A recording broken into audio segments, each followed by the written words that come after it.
शंकर विकाजी बेळे, राहणार मेंढगाव, तालुका जळगाव, जिल्हा बुलढाणा. मला पायाचा आजार होता. कायचा? पायाचा. बर. तरी मी आशीर्वाद घेतला. तरी पंढरपूरला पायदळी चालत गेलो 27 दिवस. माझा पाय सुद्धा दुखला नाही.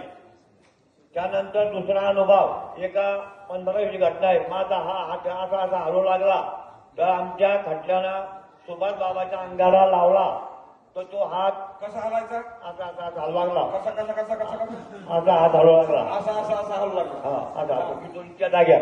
बर. आमच्या खटल्यात सुभाष बाबाचा अंगाला लावला. खटला? हो. खटलं म्हणजे? विशेष हा हा विशेषला खटलं म्हणजे बघ तुझ्याकडे. बर विदर्भ आहे. बर बर बर. विदर्भातली भाषा आहे का? बर. असो.